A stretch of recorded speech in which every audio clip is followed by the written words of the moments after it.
The night was cold, the sky filled with heavy clouds, and the ground wet from earlier rain. The alien girl stood at the edge of her village with her small son in her arms. Her clan leaders pointed at her with sharp words, their voices hard and cruel. They called her weak, unworthy. And ashamed to their bloodline, she lowered her head, her long hair falling over her tired face. She did not fight back, she did not argue. She held her son tighter, afraid that if she spoke even a single word, they would strike him. The boy, no older than 6, hid his face against her shoulder. His little hands clung to her clothes as if she was the only safe thing left in the world. The clan had always been strict. Their laws were old, written in stone. Strength was valued, weakness was punished. She had spoken against the elders once, asking for kindness for the sick and food for the poor. That was her crime, that was the reason she was being cast out. Go! The elder's voice cut the air like a blade. You and your half-blood child have no place among us. Her knees trembled, but she forced herself to walk. She walked past the torches, past the guards, past the sneers of those who once called her sister. She walked into the dark woods where no one ever dared to stay after nightfall. The boy whispered, "Mama, where do we go?" Her throat burned, but she answered softly, "Somewhere better, somewhere safe," but in her heart, she knew the truth. There was no safe place. Not for her, not for him. The forest was full of creatures that hunted at night.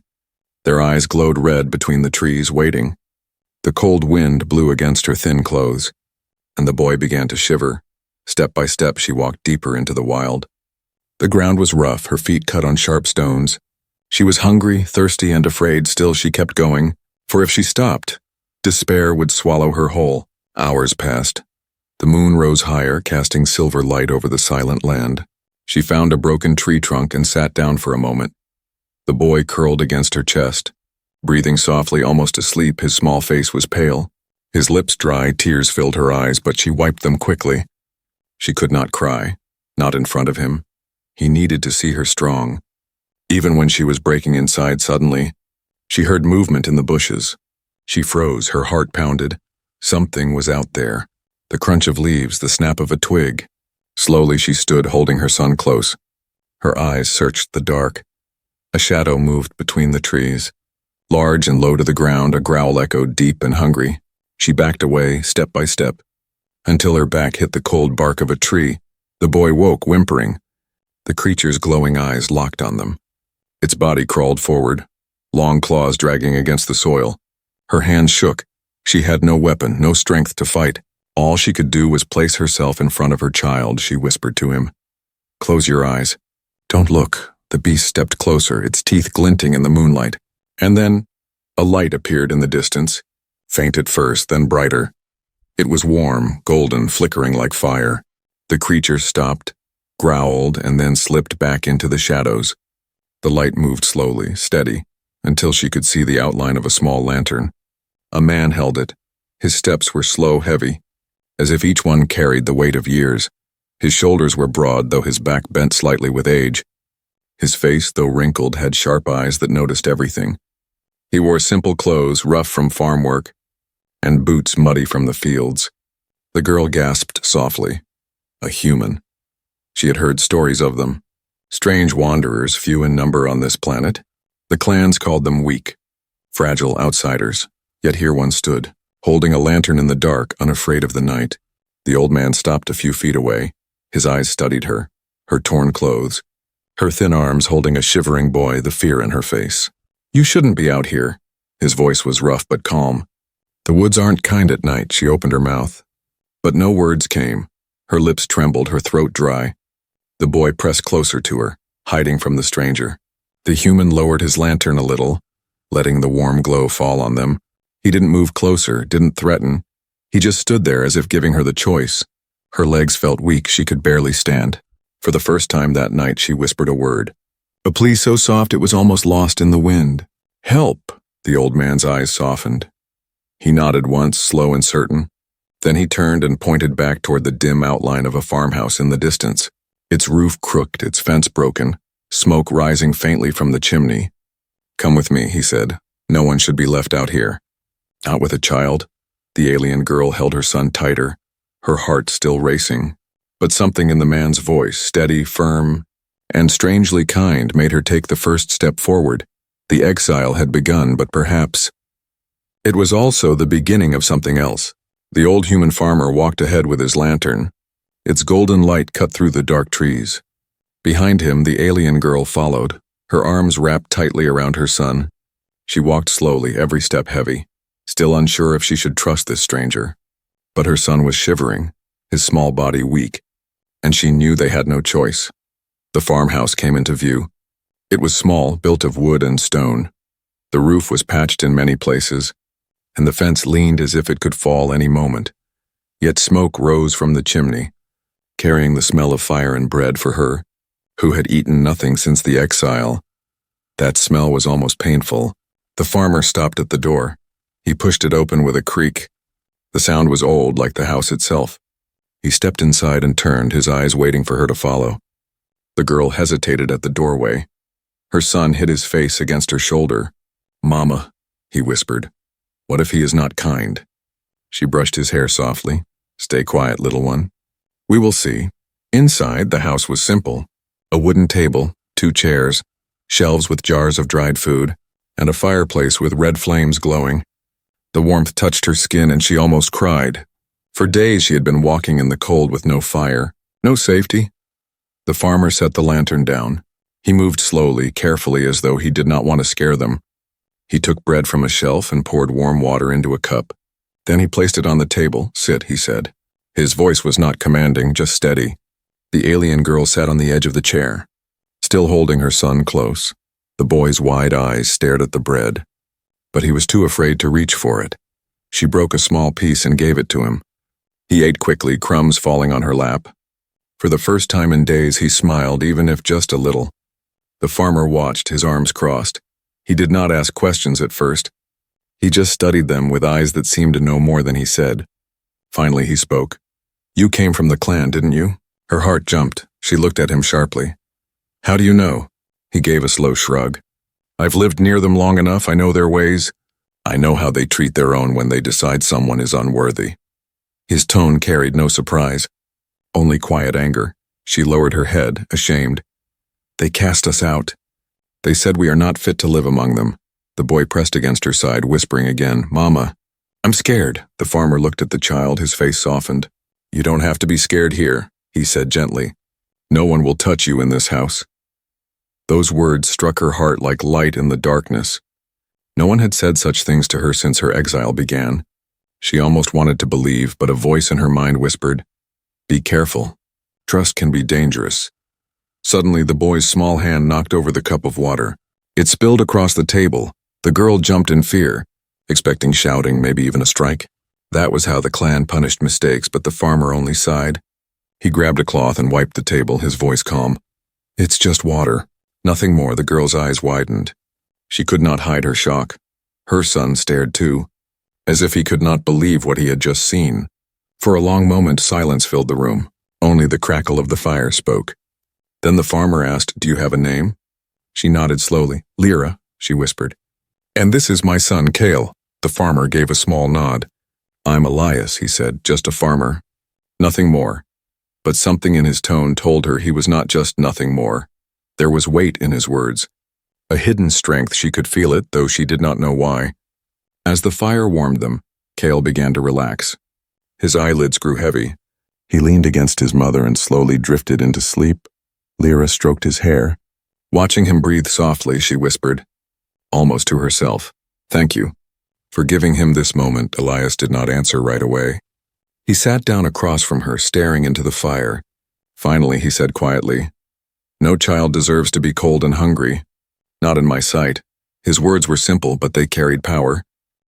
Outside, however, the night was not silent. Shadows moved beyond the broken fence. Eyes gleamed faintly in the dark, watching the farmhouse. The clan had not forgotten. They had banished Lyra, but that did not mean they were done with her. Inside, she leaned back in the chair, her body heavy from exhaustion. For the first time in many days, she closed her eyes, letting herself rest. But in her heart, she knew this peace was fragile. The world beyond the wooden walls was not finished with them yet. And as the old farmer sat quietly in his chair, his hand resting near a drawer where something heavy and metallic lay hidden, It was clear he knew it too. The morning sun broke through the clouds. Soft light spreading across the valley. Lyra opened her eyes slowly. She was lying on a rough blanket near the fire. Her son Cale still slept beside her, his little hand gripping the edge of her dress. For a moment she felt peace. But then the memory returned. Her clan's cruel voices, the exile, the endless night. Fear touched her heart again. She turned her head.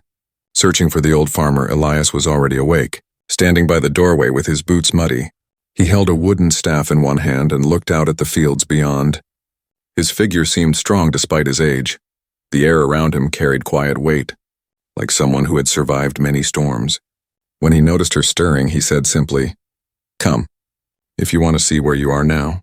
She sat up carefully, trying not to wake Cale, but he rubbed his eyes and stood too.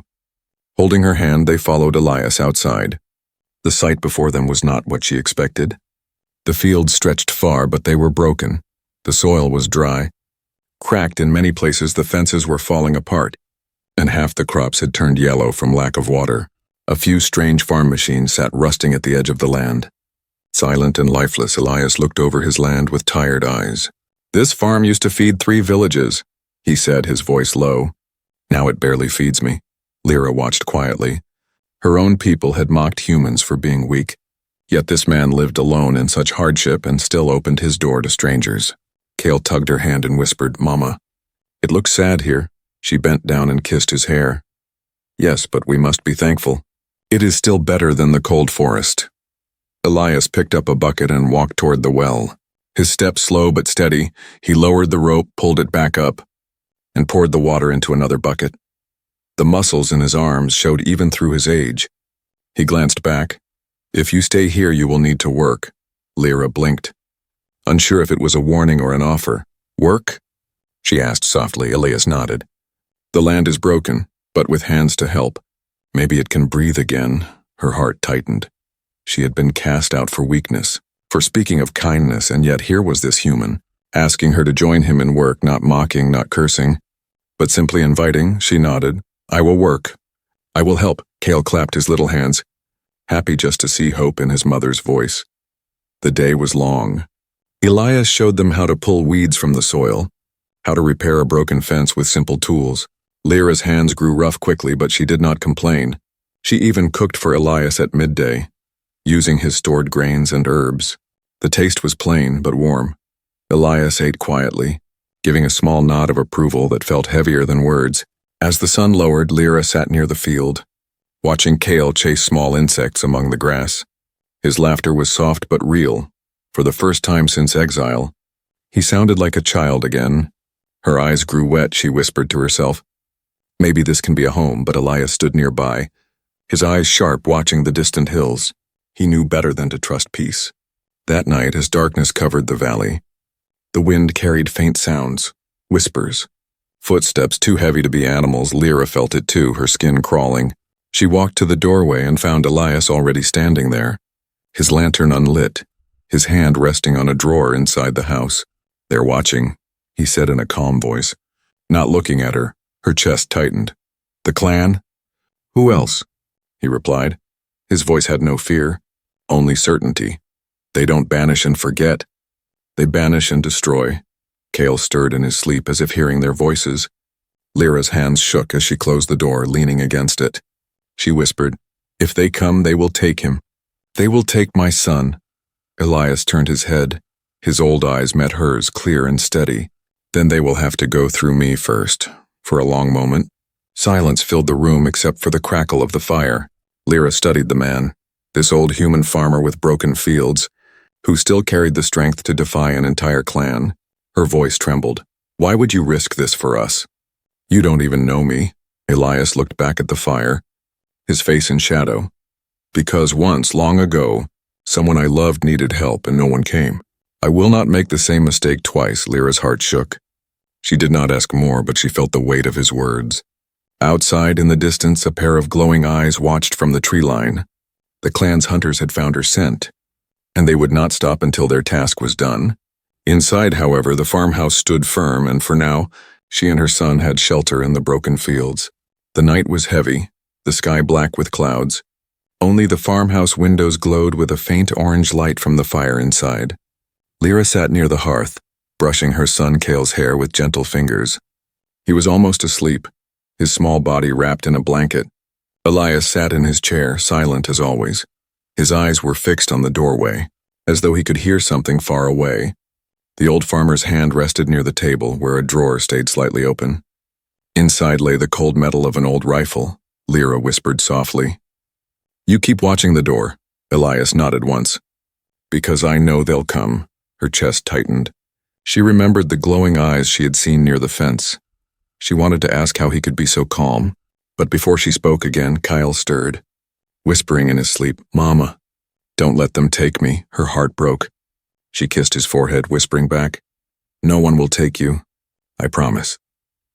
But even as she said the words, fear curled in her stomach. Then it came. 3 loud knocks at the wooden door. Heavy and sharp, the sound shook the house. Cale woke with a cry. Lyra froze in terror. Elias did not move. "Open up, old man." A harsh voice called from outside. "You have what belongs to us." Lyra's blood turned cold. She knew that voice. It was from one of the clan hunters. A tall alien with cruel eyes. He had mocked her when she was cast out. Now he had come to finish what exile had started. Elias stood slowly. His boots creaked on the wooden floor. He walked to the door but did not open it. His voice was steady. "There's nothing here for you. Leave." A laugh came from outside, sharp and mocking. "We saw her, Elias. We saw the traitor woman and her cursed son. Don't play games with us. Old bones like you won't stop us." Cale clung to his mother. His small hands shaking, Lyra held him close. Her own eyes filling with fear, she whispered, "Please, Elias, don't open." The farmer's hand touched the rifle, but he kept his voice calm. "You've banished her, isn't that enough? Let them live in peace." The voice outside grew colder. "Peace? No, she carries shame in her blood. Her son carries a stain. If they live, our clan is weak. If they die, our honor is clean." The words cut Lyra like knives. She held Cale tighter, her nails digging into the blanket. Elias pulled the rifle free and cocked it. The sound echoed in the small house. "You'll have to step over this threshold before you touch a hair on their heads." For a moment, silence. Only the wind howled outside. Then footsteps, heavy, circling, counting the walls. The hunters were not leaving. They were testing the house like wolves circling prey. Elias turned to Lyra. "Take the boy to the back. If they break in, keep him low. Don't move until I tell you." Her voice trembled. "You cannot fight them alone." The farmer's eyes narrowed. "I've stood against worse, trust me." Lyra wanted to protest, but something in his tone stopped her. It was not pride, not foolish bravery, it was certainty, as if he had fought shadows before and lived. She carried Cale to the back room, pressing his face into her chest so he would not see. His little voice whispered, "Mama, is the farmer going to die?" Her throat closed. She whispered back, "No, he is strong. Stronger than they think." In the main room, Elias moved to the window, his old eyes sharp as a hawk's. He saw them, 3 hunters armed with blades and spears, their bodies marked with the clan's cruel symbols. They thought him just an old man with broken fields. They were wrong. He raised his rifle and fired a single shot into the air. The crack tore through the night. The hunters stopped, startled. The sound rolled across the valley like thunder. "Next one isn't for the sky," Elias growled, his voice carrying through the wooden walls. "Try me, and you'll learn what humans leave behind when they have nothing left to lose," the hunters whispered among themselves. Uncertain, they had not expected resistance, especially from a human. Humans were supposed to be fragile, weak, but here was one standing alone, fearless inside. Lyra pressed her ear against the doorframe. Her heart raced. She had never seen anyone face the clan like this, not even her own kin. Something inside her shifted, fear mixing with awe. Cale, still clinging to her, whispered, "Mama, he's like a warrior." She swallowed hard, whispering back, "Yes, maybe he is." The hunters did not attack that night. Instead, they slipped back into the shadows, their voices fading into the distance. But their retreat was not surrender. It was only delay. Elias lowered his rifle. He closed the door and bolted it tight. His shoulders sank with exhaustion, but his eyes stayed sharp. He turned to Lyra, who now stood in the doorway with Cale in her arms. "They'll come again," he said, his voice quiet but certain. "And next time, they won't knock first." Lyra shivered, holding her son tighter. Yet when she looked at the farmer, Standing strong against the dark, a strange feeling touched her heart. Hope, fragile but real. For the first time, she believed they might survive. Not because of luck, not because of mercy, but because one old human refused to let them fall. The next day, the air around the farmhouse felt different. Heavier, sharper, as if the land itself knew danger was near. Elias walked his broken fields with his rifle slung across his shoulder. His boots sank into the dry soil, but his eyes were not on the earth. He kept looking toward the hills. Lyra stayed near the house, trying to repair old clothes with a needle she had found in one of Elias's boxes. Cale ran about chasing a chicken, his laughter brief but bright. Yet every time the wind blew, she froze, afraid it carried the sound of hunters returning. By afternoon, Elias gathered wood near the barn. His movements were slow but steady, his hands rough but sure. Lyra finally asked, "Why do you risk this? You could have sent us away, you could have closed your door." Elias leaned on his axe, his gray eyes locking with hers. "Because a man without courage is already dead. And because your boy reminds me of someone I lost." She wanted to ask more, but his face turned away. His silence spoke louder than words. That night the storm broke, thunder rolled, and lightning painted the sky white. The old farmhouse creaked under the wind. Cale sat close to the fire, wide-eyed, whispering to his mother, "Mama, I don't like the storm." Before she could answer, the dogs outside barked wildly. Then came the sound. Voices in the dark. Feet crushing wet grass. Lyra's heart leapt into her throat. She looked at Elias, who was already moving. His rifle in hand, his jaw set. The door shook with a heavy strike. A deep voice thundered, "Open, human! You cannot protect them forever." Cale whimpered, clinging to Lyra. Elias stepped forward. His boots echoed on the wooden floor. He planted himself before the door like a wall. His voice calm but sharp, "I told you once. You'll not touch them while I draw breath." The hunters outside roared with laughter. "You're old, Elias. One shot will not save you." The second strike hit harder. The wood groaned. Lyra's hands shook as she pulled Cale into the back corner. Her heart screamed that this would be the end. Yet Elias did not move. His back straightened. His hands steady on the rifle, the door burst open with a crack. Splinters flying, 3 hunters stormed inside.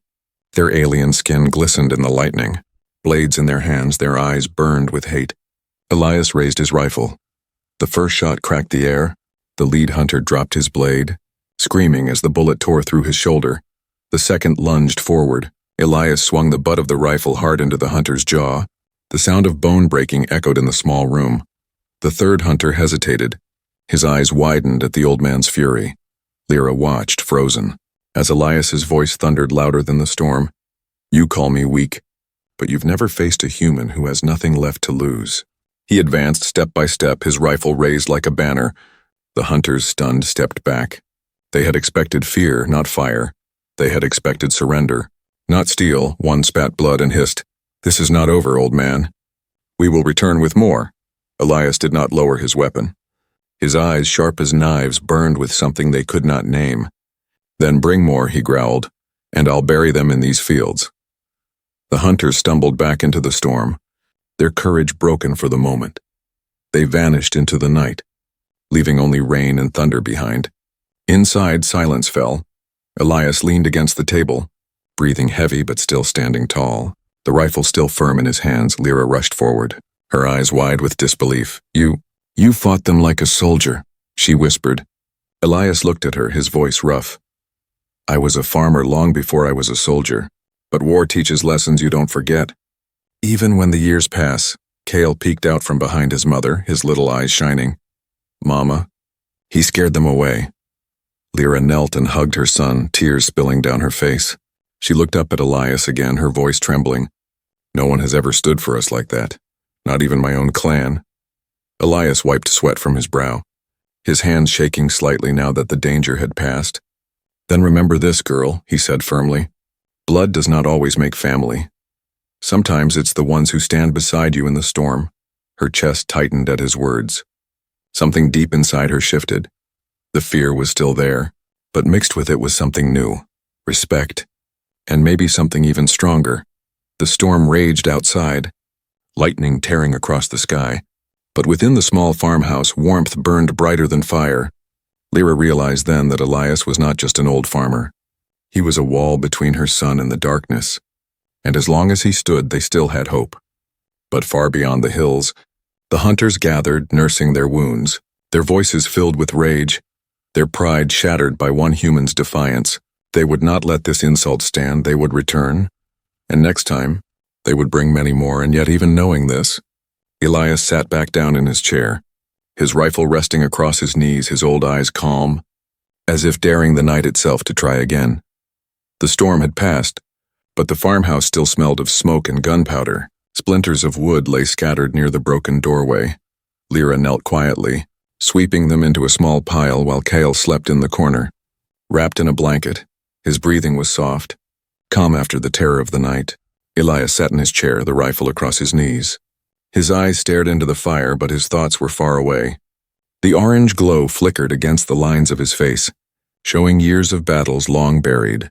Lyra glanced at him again and again. Her hands shook slightly as she worked. Finally, she whispered, "You were more than a farmer once." Elias did not answer right away. His jaw tightened. He set the rifle down on the table, then leaned forward, his rough hands clasped together. His voice was low, almost a growl. "Long ago, I wore a uniform, not these old boots. Not these farmer's clothes, a soldier's uniform." Lyra froze. Her heart pounded, she had guessed, but hearing it aloud made the man before her seem larger, heavier, more dangerous than she had imagined. Elias's eyes never left the flames. "I fought in the border wars. Back when humans were still new to these stars, they called us fragile, weak, but they learned different when we held the line. I lost friends, brothers, sisters, too many, and then, my daughter," his voice broke slightly just for a second. His hands trembled before he gripped them tighter. "She was only a child taken by raiders. I wasn't there to save her. I came too late. I've lived with that weight every day since." The silence after his words felt heavy. Lyra's throat tightened. She looked at Cale, sleeping peacefully, and her eyes filled with tears. She whispered, "That's why you helped us, isn't it?" "Because of her." Elias finally turned his head. His old gray eyes locked on hers. "I couldn't save my own blood. But when I saw you in the dark holding your boy, I swore I wouldn't fail again, not while I still breathe." Her heart shook. No one, not her clan, not her kin, had ever spoken for her like this. Her voice trembled. "You risk your life for us, even though we are not yours." He gave a small, rough laugh. "Family isn't always who shares your blood. Sometimes it's who you choose to stand with." She lowered her head. Unable to stop the tears that slid down her cheeks, she whispered, "Elias, I don't know how to thank you." He shook his head. "Don't thank me, just live, keep that boy alive. That will be thanks enough." The fire cracked, sending sparks into the air. Lyra felt something shift inside her. Her fear of the world was still there, but it no longer owned her. She had seen this old human face down hunters without flinching. She had seen him carry the weight of loss and still stand. Cale stirred in his sleep, whispering softly, "Mama, safe." His little hand reached out blindly until it touched her arm. She kissed his fingers gently. Later, when the fire dimmed, Elias stood and pulled a chest from under his bed. The wood creaked as he opened it. Inside lay things hidden for years. An old human flag folded neatly, metals tarnished with age and weapons polished though unused. Lyra stared, her breath caught. "All this time, you kept them." Elias lifted one medal, his fingers tracing the edges. Not to remember victory, there was no victory. Only survival. He set it down and pulled out a smaller object. An old picture, the edges worn. It showed a young girl with bright eyes, his daughter. He looked at it for a long moment, then carefully placed it back. His voice was quiet. "She would have been your age now, maybe older." Lyra's chest ached. She wanted to reach out, to place her hand on his, but she held back. Her voice broke softly. "I'm sorry, Elias." He closed the chest and pushed it back under the bed, his back straight once more. "Don't be. Just promise me this. If I fall, you take Cale and run. Don't look back." Her breath caught. "Don't speak like that." His eyes softened, though his face stayed stern. "I'm old, girl. My bones ache, my hands shake, but I still have one fight left in me, and I'll spend it to make sure you two live." Tears blurred her vision. She wanted to argue, but she knew in her heart he was right.